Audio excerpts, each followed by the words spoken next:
هذا القرآن يوحدنا لطريق الخير يوجهنا. بسم الله الرحمن الرحيم. نحمده ونصلي ونسلم على رسوله الكريم. أما بعد فأعوذ بالله من الشيطان الرجيم. بسم الله الرحمن الرحيم. ادع إلى سبيل ربك بالحكمة والموعظة الحسنة وجادلهم بالتي هي أحسن إن ربك هو أعلم بمن ضل عن سبيله وهو أعلم بالمهتدين. صدق الله مولانا العظيم. جناب صدر حضرت مولانا محمد یوسف خان صاحب، حضرت محتمم صاحب، جناب نائب محتمم ڈاکٹر خلیل احمد صاحب، معزز علماء کرام، فضلاء اعظام، السلام علیکم ورحمۃ اللہ تعالی وبرکاتہ. مجھے حکم دیا گیا ہے کہ کچھ وقت کے لیے میں آپ حضرات کی خدمت میں داڑھی کے اوصاف کو بیان کروں، عرض کروں. یہ تو آپ سب حضرات کے علم میں ہے کہ ہمارے نبی اور پیغمبر حضور اکرم صلی اللہ تعالیٰ علیہ وسلم کی ایک خاص صفت داعی اللہ ہے. اللہ تعالیٰ نے قرآن کریم میں جیسا کہ ارشاد فرمایا، یا ایھا النبی انا ارسلناک شاہدا ومبشرا ونذیرا وداعیا الی اللہ باذنہ وسراجا منیرا.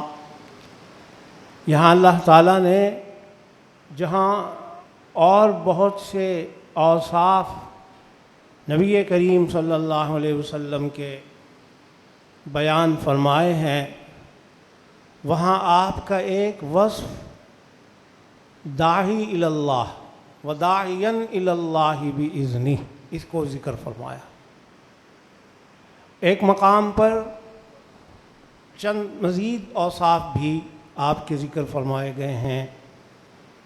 لقد جاءکم رسول من انفسکم عزیز علیہ ما عنتم حریص علیکم بالمؤمنین، پڑھو نا، رؤوف الرحیم. یہاں حضور اکرم صلی اللہ علیہ وسلم کے اوصاف میں اہل ایمان پر ان آپ کا رؤوف اور رحیم ہونا بھی ذکر فرمایا گیا. پہلی آیت میں داعیا الی اللہ باذنہ وسراجا منیرا، چند اوصاف میں داعی الی اللہ کا ذکر فرمایا، اور اس آیت کریمہ میں اہل ایمان کے ساتھ رؤوف اور رحیم ہونے کا اللہ تعالیٰ نے ذکر فرمایا. دونوں آیتوں کو سامنے رکھ کر مجھے عربی زبان کے شاعر کا ایک شعر یاد آ گیا. انہوں نے ان اوصاف کو بڑے ہی اچھے انداز سے اس شعر میں اپنے ان اشعار میں ذکر کیا.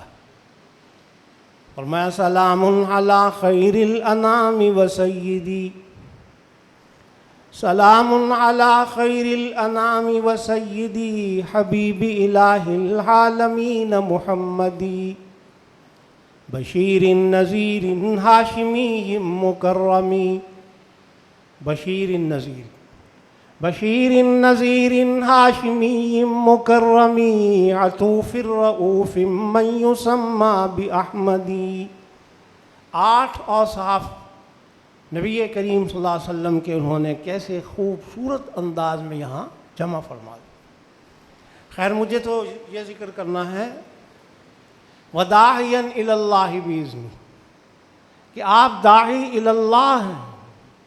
اللہ تعالیٰ کی طرف دعوت آپ نے دی. ہمیشہ دعوت کا، تبلیغ کا جو اصل محل ہے تو ظاہر ہے آپ اہل علم ہیں، علماء سمجھتے ہیں کہ تبلیغ جو ہے حقیقت میں تو غیر مسلم جو ہے انہیں کی جاتی کہ وہ حلقہ و گوش اسلام ہو جائے، اور ہمیشہ آپ کی یہ کوشش رہی، حتیٰ کہ اس کے لیے آپ نے اس قدر کوشش فرمائی، جان تک کی گویا آپ پرواہ نہیں فرماتے تھے، اس لیے کہ حریص علیکم، اللہ تبارک و تعالی نے بھی آپ سے پھر کہا لعلک باخع نفسک الا یکونوا مؤمنین، یہ ایمان نہیں لا رہے اور آپ کو اتنا اس کا صدمہ ہے، رنج ہے، آپ اپنی جان مبارک کی بھی اس پر گویا پرواہ نہیں فرما رہے ہیں۔ تو دعوت جو ہے وہ آپ صلی اللہ علیہ وسلم کا ایک وصف ہے، اور اہل علم علماء، ابھی یہ حدیث پاک میری نظر سے گزری پس پشت کہ علماء وارث ہیں کس کے؟ انبیاء علیہ السلام، اور انبیاء علیہ السلام کی وراثت جو ہے وہ مال نہیں، درہم اور دنانیر نہیں ہے ان کی وراثت۔ ایک مرتبہ حضرت فقیہ ملت حضرت مفتی جمیل احمد صاحب تھانوی نور اللہ مرقدہ، ہم ان کی خدمت میں گھر پہ حضرت کی کوٹھی، اس وقت وہ بڑی کوٹھی تھی، وہاں ہم حاضر ہوئے غالباً 20C۔ تو حضرت اس وقت سورہ مریم کی ابتدائی آیات اس پر احکام القرآن میں لکھ رہے تھے، حضرت تفسیر لکھ رہے تھے، تو وہاں وراثت کا بھی ذکر آ گیا، یرثنی و یرث من آل یعقوب، حضرت زکریا علیہ السلام کے واقعہ میں۔ تو فرمانے لگے کہ بھئی یہ جو وراثت ہے اس کی 49 قسمیں ہیں، 49 صورتیں بنیں گی اس کی، اور سب کی سب جو ہے 48 قسمیں یعنی باطل ہیں، ایک قسم جو ہے ان میں سے صحیح ہے، اور وہ یہ ہے کہ یہاں مراد وراثت سے علمی وراثت ہے، مال کی وراثت مراد نہیں۔ تفصیل تو آپ احکام القرآن میں دیکھ لیں گے، میں اشارہ کر رہا ہوں۔ تو بہرحال انبیاء کے وارث ہیں علماء، تو یہ دعوت اللہ کی جو وراثت ہے یہ آپ صلی اللہ علیہ وسلم سے حضرات علماء میں منتقل ہوئی، صحابہ کرام میں، تابعین میں، تبع تابعین۔ لیکن اس کے لیے اللہ تعالیٰ نے قرآن کریم میں دیکھیے کیا اصول بیان فرمائے، ادعو الی سبیل ربک بالحکمت والموعظۃ الحسنہ وجادلہم باللتی ہی احسن۔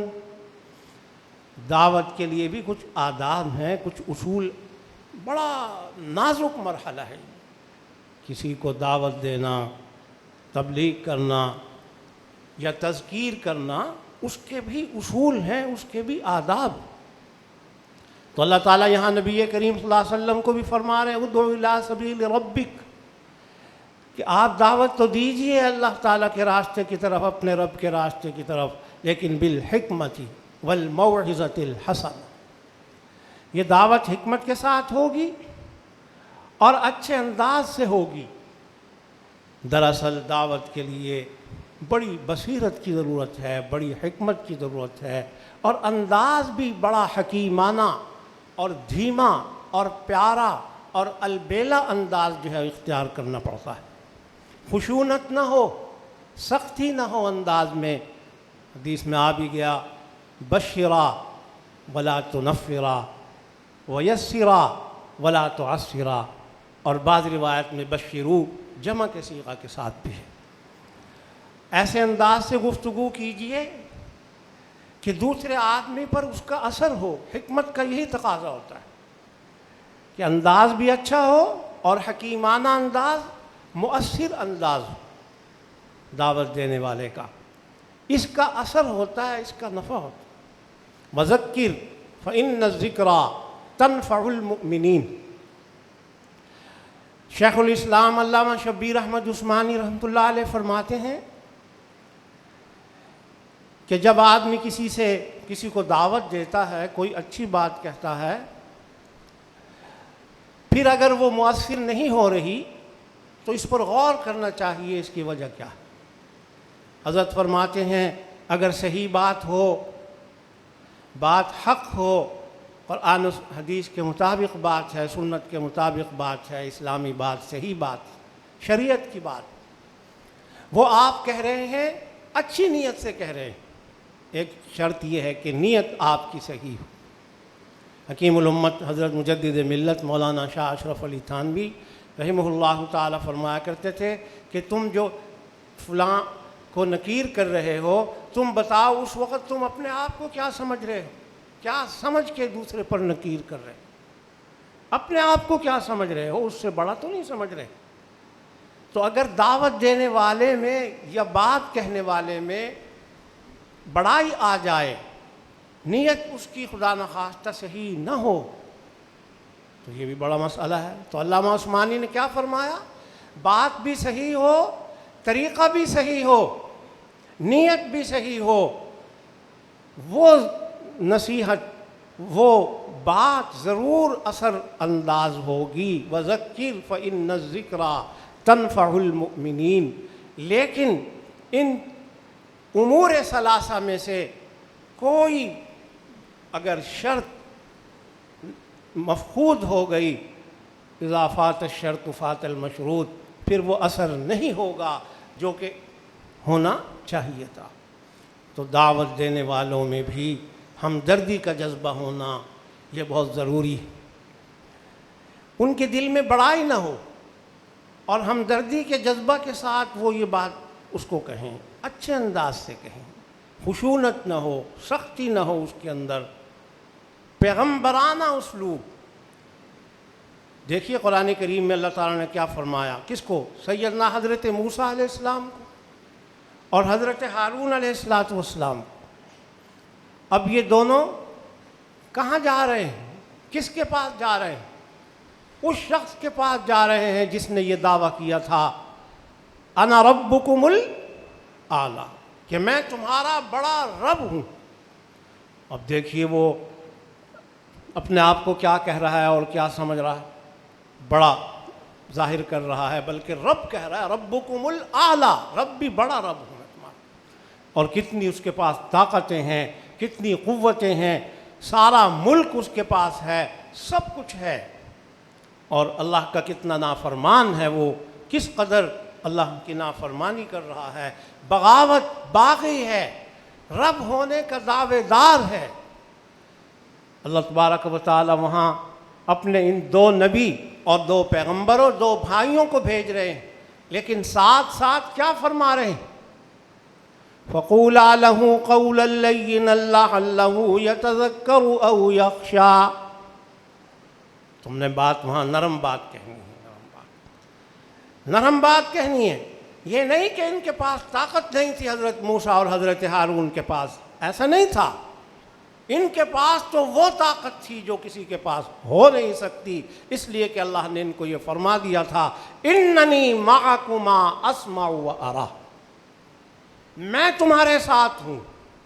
جب اللہ تعالیٰ ان کے ساتھ ہیں تو پھر کون ان کا مقابلہ کر سکتا تھا؟ اس کے باوجود کیا فرمایا؟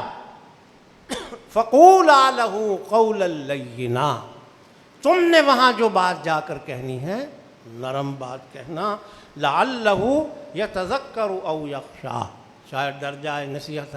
اب یہاں یہ سوال تو ہوگا، علماء طلباء چونکہ موجود ہیں سارے، ان کے ذہن میں تو یہ بات یقیناً آ رہی ہوگی کہ لعلہ کیسے فرما دیا یہاں پر؟ لعلہ یتذکر، اللہ تعالیٰ کے علم میں تو ہے، یقیناً ان کے علم میں ہے یہ مسلم ایمان نہیں لائے گا. تو لعلہ اور لیت کا کیا یہاں مقام؟ اصل میں جو دعوت دینے کے لیے جا رہے ہیں انہیں یہ سمجھ کر دعوت دینی چاہیے کہ شاید ہماری اس دعوت کا اس پر اثر ہو اور یہ ایمان قبول کر لے. وہ قبول کرے گا یہ نہیں کرے گا اللہ کے علم میں تو ہے، لیکن ان کے علم میں تو نہیں ہے نا جو دعوت دے رہے ہیں. اس اعتبار سے یہاں پر اللہ تعالیٰ نے اس محاورے کا لحاظ کرتے ہوئے لعلہ یتذکر او یخشی یہ بات فرمائی. خیر اس سے یہ بات سمجھ لیجئے کہ مخالف کتنا ہی بڑا ہو، اس کو آپ جب بات کریں تو اس انداز سے بات کرنی چاہیے، نرمی سے. ہمارے ہاں آج کل یہ بڑا افسوسناک معاملہ ہے کہ ہم دعوت و تبلیغ اور جہاد میں فرق نہیں کرتے۔ دعوت و تبلیغ کا تقاضا کچھ اور ہے، جہاد کا تقاضا کچھ اور ہے۔ جہاد میں تو اللہ تعالیٰ نے فرما دیا نا، یا ایھا النبی جاہد الکفار والمنافقین واغلظ علیہم، وہاں تو یہ ہے واغلظ علیہم، وہاں سختی کا حکم ہے۔ وہاں اگر آپ نرم بات کریں گے وہاں پھر یہ تو سہولت کار ہو جائیں گے نا آپ، وہاں اس کی اجازت نہیں ہے، وہاں تو واغلظ علیہم کا حکم ہے۔ اور جب مقام آئے گا دعوت کا تبلیغ کا، ادعو الی سبیل ربک بالحکمۃ والموعظۃ الحسنہ فقولا لہ قولا لینا، وہاں یہ ہوگا۔ آج کچھ عجیب و غریب سی صورتحال دیکھنے میں آ رہی ہے، کیونکہ ماشاءاللہ بہت بڑا مجمع ہے اہل علم کا، علماء کا اور دارالعلوم کے فاضلین حضرات کا، سب ماشاءاللہ علماء ہیں اور دعوت و تبلیغ کے ہی کاموں میں ہیں۔ دعوت و تبلیغ کے مختلف شعبے ہیں، کوئی ایک عنوان نہیں ہے دعوت و تبلیغ کا، مختلف رنگ ہیں دعوت کے اور تبلیغ کے ماشاءاللہ۔ پھر یہ ہے کہ ایک تبلیغ کا اور دعوت کا عام طریقہ ہے، ایک خاص طریقہ ہے، یہ تفصیل اس میں اس وقت ہم نہیں جا سکتے، وقت نہیں ہے، بس میں اشارہ کر رہا ہوں۔ ویسے بھی سارے عقلاء ہیں اور ولی العاقل تکفیہ الاشارہ، بس کافی ہے اشارہ۔ مقصد میرا کہنے کا یہ ہے کہ دعوت اور تبلیغ میں اس بات کا ضرور لحاظ کیا جائے۔ دیکھنے میں یہ آ رہا ہے کہ جن لوگوں کے ہاتھ میں یہ شعبہ چلا، حکیم الامت حضرت تھانوی رحمۃ اللہ علیہ کی بات یاد آئی۔ حضرت فرماتے ہیں کہ اہل علم علماء، تقریباً سارے وہی بیٹھے ہوئے ہیں اس لیے میں یہ بات سنا رہا ہوں، فرماتے ہیں کہ اہل علم علماء انہوں نے یہ کام چھوڑ دیا، دعوت اور تبلیغ کا جو کام تھا وہ جہلاء کے سپرد کر دیا۔ اس کو کیا کہنا چاہیے؟ جاہلوں کے جب سپرد یہ کام ہو گیا، میرے خیال میں تو یہ کیا ہوا، پھر سپرد خاک ہی ہو گیا۔ جب ان جاہلوں کے سپرد کر دیا گیا تو پھر یہی حشر ہوگا نا۔ تو حضرت فرماتے ہیں کہ اہل علم نے اس کام کو چھوڑا۔ کیوں چھوڑ دیا؟ حضرت نے اس کی وجہ بھی لکھی ہے۔ سمجھا یہ جاتا ہے کہ یہ کوئی اتنا عظیم الشان کام تو ہے نہیں، کوئی بڑا کام نہیں ہے، ہم کوئی ایسا کام کریں نا جس میں ہمارا نام ہو، کہ بھئی یہ مولانا صاحب کیا کر رہے ہیں، شرح جامی پڑھا رہے ہیں، یہ مولانا منطق کی فلاں کتاب پڑھا رہے ہیں، حدیث پڑھا رہے ہیں، فقہ پڑھا رہے ہیں۔ اس میں ذرا آدمی کا ایک نام ہوتا ہے نا، جس کو آج کل کیا کہتے ہیں آپ، سٹیٹس۔ تو اس میں یہ ہوگا کہ جی بڑے حضرت ہیں، اور اگر یہ ہو، یہ تو جا کے جی مسلمانوں کو دین کی دعوت دیتے ہیں، مسائل بتاتے ہیں، تبلیغ کرتے ہیں، وعظ کرتے ہیں، تو کہیں گے چھوڑو جی یہ کوئی بات ہے، یہ تو عام آدمیوں کا کام ہے۔ اسی وجہ سے یہ دعوت و تبلیغ کا کام عوام کے سپرد کر دیا گیا۔ حضرت فرماتے ہیں کہ یہ غلط ہے۔ حضرت شیخ مولانا محمد ادریس کاندھلوی رحمۃ اللہ علیہ فرمایا کرتے تھے کہ بیان کرنے والوں کی 3 قسمیں ہیں، ایک واعظ، ایک مقرر اور ایک قوال۔ حضرت فرماتے تھے کہ واعظ بیان کرنے والوں کی 3 قسمیں ہوتی ہیں۔ واعظ کون ہوتا ہے؟ الواعظ، واعظ من الوعظ، الوعظ النصیحہ۔ واعظ وہ ہوگا جو آخرت کی بات کرے گا، دنیا جو ہے اس کی فنائیت پر گفتگو کرے گا، اللہ سے تعلق پیدا کرنے کے لیے مضامین بیان کرے گا، موت کی یاد دلائے گا، یہ واعظ ہوگا، اس کو آخرت کی فکر ہوگی سننے والوں کو، یہ ہوتا ہے واعظ۔ اور ایک ہوگا مقرر۔ مقرر کون ہوتا ہے؟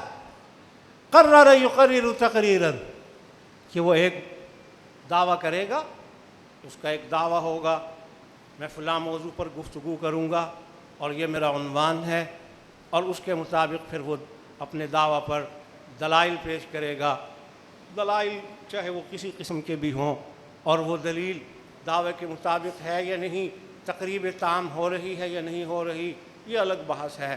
بہرحال یہ ہے کہ وہ تقریر کر کے، تقریر کا معنی ہوتا ہے دل میں کسی بات کو اتار دینا، ثابت کرنا، تو وہ اس دعوے کو ثابت کرے گا اور اپنی بات کو سامعین کے دل میں بھی ڈال دے گا۔ چلیے کچھ تو ہوا۔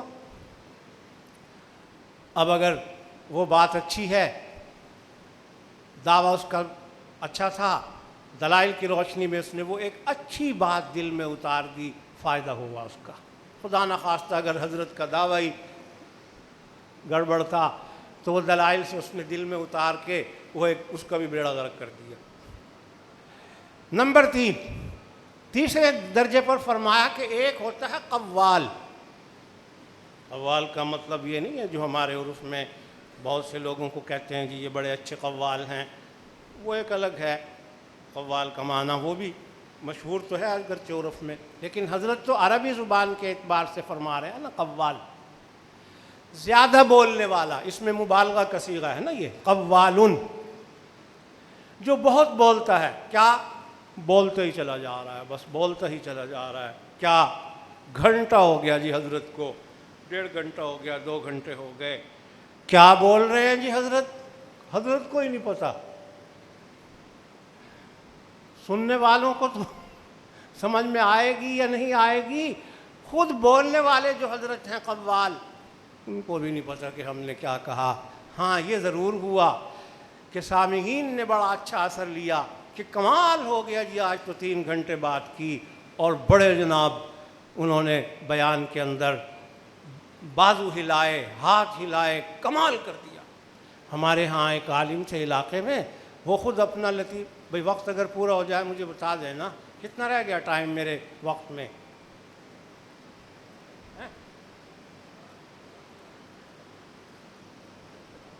نہیں میرا وقت 20 منٹ تھا نا، اب کتنا رہ گیا ان کو پتہ ہی نہیں، بیٹھ جاؤ جب پتہ ہی نہیں۔ تو یہ بات میں مکمل کر لوں کہ وہ حضرت تھے بڑے، ہمارے علاقے میں تھے وہ، تو وہ انہوں نے اپنا واقعہ خود سنایا۔ دیکھو دعوت و تبلیغ کا اور بیان کا جو آج کل سلسلہ چل رہا ہے، بڑی حیرت ہوتی ہے، افسوس اصول کا خیال ہی نہیں کیا جاتا۔ خیر وہ اپنا لطیفہ سنا رہے تھے، کہنے لگے جی کہ ایک خان صاحب آئے، بھئی یہاں اگر کوئی خان ہو تو میں اس سے معذرت خواہ ہوں، کوئی سرحد کا ساتھی بیٹھا ہو۔ تو وہ سرحدی آئے اور کہنے لگے مجھے، وہ عالم بتا رہے تھے، کہنے لگے کہ مولانا ہمیں آپ کا وقت چاہیے، ہم آپ کو سرحد لے جائے گا، وہاں آپ کا بیان کرائے گا۔ ابھی کیا بیان کرائے گا سرحد میں ہمارا، ہم تو جانتے نہیں ہیں پشتو، آپ کی زبان میں نہیں جانتا، اردو آپ سمجھتے نہیں ہیں، تو کیا بیان ہوگا ہمارا وہاں۔ وہ کہنے لگے مولانا آپ اس بات کو چھوڑیے، ہم آپ کا بیان نہیں وہاں سنوانا چاہتے، نہ سمجھنا چاہتے، نہ سننا چاہتے، وہ تو آپ جو کچھ بیان کرے گا، تو پھر کیوں بلا رہے ہو بھائی؟ نے کہا آپ بیان کے دوران یہ جو ہاتھ ہلاتے ہیں نا اس طرح، کبھی ادھر کرتے ہیں ہاتھ کو، کبھی ادھر کرتے ہیں، پھر وہ جناب کبھی بازو پر مارتے ہیں، کبھی ران پر مارتے ہیں، وہ جو وہ ایکٹنگ کر رہے ہوتے تھے نا، وہ مولانا کو کہنے لگا وہ حضرت ہم لوگوں کو آپ کا یہ دکھانا چاہتے ہیں، بس ادعو الی سبیل ربک بالحکمت والموعظۃ الحسنہ۔ تو اللہ تبارک و تعالی ہم سب کو داعی الی اللہ بنائے صحیح معنی میں۔ اللہ تعالی ہمارے حضرات کو جزائے خیر دے جنہوں نے یہ پروگرام رکھا، اور آپ سب حضرات یہاں سے جب تشریف لے جائیں بھائی کچھ لے کر جاؤ ان بزرگوں سے، پہلے بھی آپ نے اگرچہ بہت کچھ دیا ہے، مزید لے جاؤ، کیونکہ یہ دکان جو ہے یہ ختم ہونے والا یہاں سلسلہ نہیں ہے۔ اور میں بہت اس بات سے خوش ہو رہا ہوں، کہتے ہیں نا کہ فلاں فلاں چیز کا حسین امتزاج، یہ ہے حسین امتزاج جو آج ہمیں نظر آ رہا ہے۔ قرآن پاک کے حافظ ہیں، قاری ہیں، عالم ہیں، کتنا حسین امتزاج ہے، حفظ بھی ہے، قرات بھی ہے، اور ماشاءاللہ عالم ہیں۔ ہمارے شیخ حضرت مولانا مشرف علی تھانوی رحمۃ اللہ علیہ اور ہمارے بزرگ حضرت قاری احمد میاں تھانوی، اللہ ان کو صحت و عافیت دے، ان حضرات کی یہ حسین کاوشیں اور حسین امتزاج اللہ اس کو قیامت تک قائم رکھے۔ وآخر دعوانا هذا القرآن يوحدنا لطريق الخير يوجه